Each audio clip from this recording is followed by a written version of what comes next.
day mga i-support to this video. So wala na ata talagang planong sumikat si Haring Araw. Ayan, halos ito, papasok na naman tayo sa panibagong linggo at maulan pa rin ang ating panahon. So today is Sunday morning. So supposedly dapat meron tayong mga ginagawang abangan pagka ganitong linggo, no? Ayan mga kalapatids, kaya lang sa panahon na ganyan, wala tayong magagawa kung hindi pumirme sa ating mga kanya-kanya mga bahay. Dun sa mga may trabaho naman, kailangan nating lumabas at kumayod para mayroon tayong pangkain, especially sa pamilya. Ayan, so pero karamihan lahat ng mga kalapatids natin, Sunday, day off. Ayan, pero kung di kagaya ng sa akin, nasa mall ako nagtatrabaho, even Sunday is meron po akong scheduled na trabaho. So ang normal na schedule ko sa trabaho is every Wednesday ang aking day off. Ayan, so nakapaglinis naman na rin tayo based sa ating routine daily. Wala po talagang palayan kasi kung pumalya ako ng kahit isang araw o kalahating araw, ayan, I mean is punong-puno na ng dumi itong ating magiging flyer slope. Ayan, so update sa mga kondisyon ng ating North Flyer. Ayan mga kalapatids, kahit papano okay naman sila. Hindi naman sila dinapuan ng kahit na anong malalang sakit, although meron tayong mga issue ng mga nakaraan ng one eye cold. Tapos meron tayo dito nagkahalak na ibon. Ito, may halak to nung nakaraan, itong nasa kaliwa. Ayan, nagamot na natin yan sa pamamagitan ng ating binigay na gamot. Ayan, syempre kung hindi natin gagawin yun, lalong lalala yan. Droppings check naman. Ayan, meron tayong mga bagong droppings na dito. Goods naman yung droppings nila. Kaya lang, kailangan talaga mamonitor natin yung cleanliness ng ating flyer slope. Kasi dyan magmumula ang malalang sakit if ever na hindi natin gawin na mamonitor yung kalinisan ng loop. Ayan, so ito yung status ng mga ano natin. Ito ano to pang south natin. Ayan, no? Makinis naman na yung pan south natin. Ito is ang tawag nito, inbreed to. Produkto to ni Batusay na nakakross dun sa rektang lola niya. Ayan, so maglola to na inbreed. Meron tayo dito mga inbreed na rin na Lady Mina to, cross kay Batusay. Yun naman is magtatay. So mamaya papakita ko sa inyo yung naging pangalawa na nilabas, no, nung ating inbreed na yon sa pamamagitan ng magtatay na yon. Actually meron akong palabas na una, and then isa lang yung pinisa. Meron na rin may-ari nun. Normal naman yung kanilang nilabas. I mean normal sa pagdating sa kulay.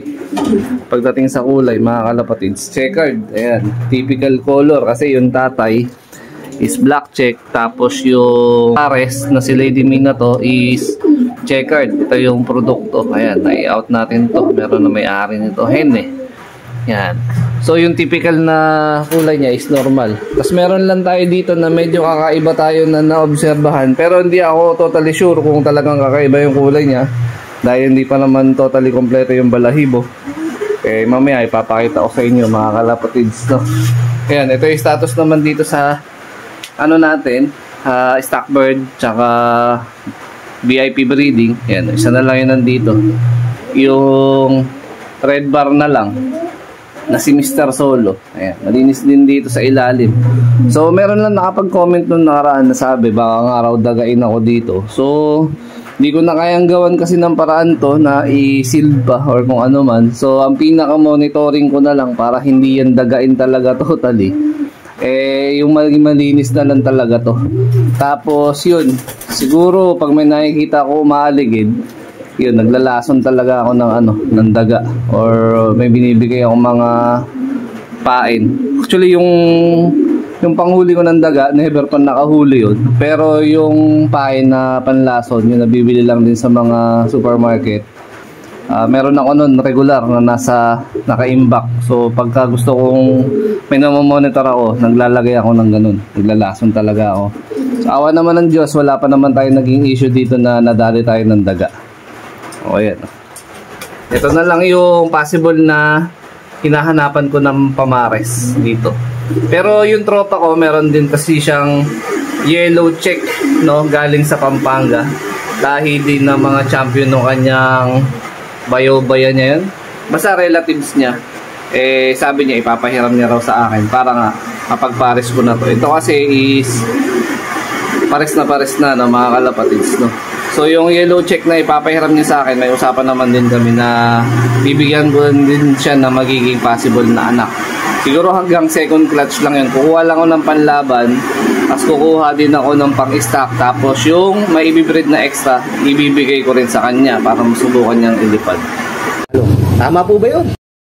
So eto mga kalapatids, yung sinasabi kong young bird, ayan. So hindi sila magkapatid pero related sila, related sila.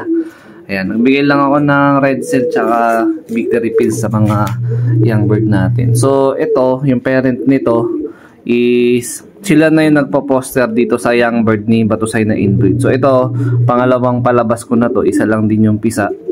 So nangyari, dahil nagtopak-topak nga yung ating breeder na yon, hindi ko alam kung hindi na nila to sinubuan agad after 7 days eh. So minabuti ko na i-poster nga sa parent nito kasi nga isa lang naman din yung pisa. Kaya lang kailangan obserbahan para ma-monitor kung sinusubuan. So minsan hindi nasusubuan, minsan nasusubuan. So nagso-support ako dito sa loop ng bombet na tinatawag, no. Pero hindi naman regular na laging ganun. So eto is Louis Chu na nakakross dun sa direktang lola ni Batusay, si Lola Goke. Ito naman Batusay cross Lady Mina to. So yung typical kulay nga no ating Javier Leyte, yung magtatay natin na yun is black check tsaka checkered. So ito, hindi ako sure kung blue bar na regular color o magiging opal to. Ayan, no? Not sure. Ayan. So ahead lang to ng 4 days versus dito. Kaya ayan, halos magkasukat lang din sila. Pero majority na nasusubuan ng mga nakaraan, ito talaga. Ayaw nilang subuan to, yung sa pinaposter natin. Ganun din naman yung si Batusay tsaka si Lady Mina to, nagtupak, hindi nagsusubo eh. So wala akong choice kundi isalit sa doon sa may kasabayan na young bird. So ayan, kabutihan palad is okay naman yung young bird. Pero tingin ko medyo maliit ang sukat nito kumpara sa typical na edad niya kasi nga medyo nade-delay yung subo. Pero ginagawa ko naman yung the best ko para ma-recover at ma-survive niya yung health no ibon na to. Ayan, medyo nilalamig yung ibon natin gawa ng maulan pa din. Ayan ayan yung gate natin. Tapos yung breederan natin ito lang sa may kabilang side. So yan, normal siya. Siya lang yung nanginginig-nginig eh. Mamaya ibabalik na natin agad dun sa pinaka pugad nila. Ayan hindi ako sure kung regular color na blue bar lang to. Hindi pa lumalabas yung pinaka bar niya. Ayan sa ibandang dulo meron eh. Ayan. So ito yung ating update dun sa inbreed natin ni Batusay tsaka dun sa related na kamag-anak niya. Ayan.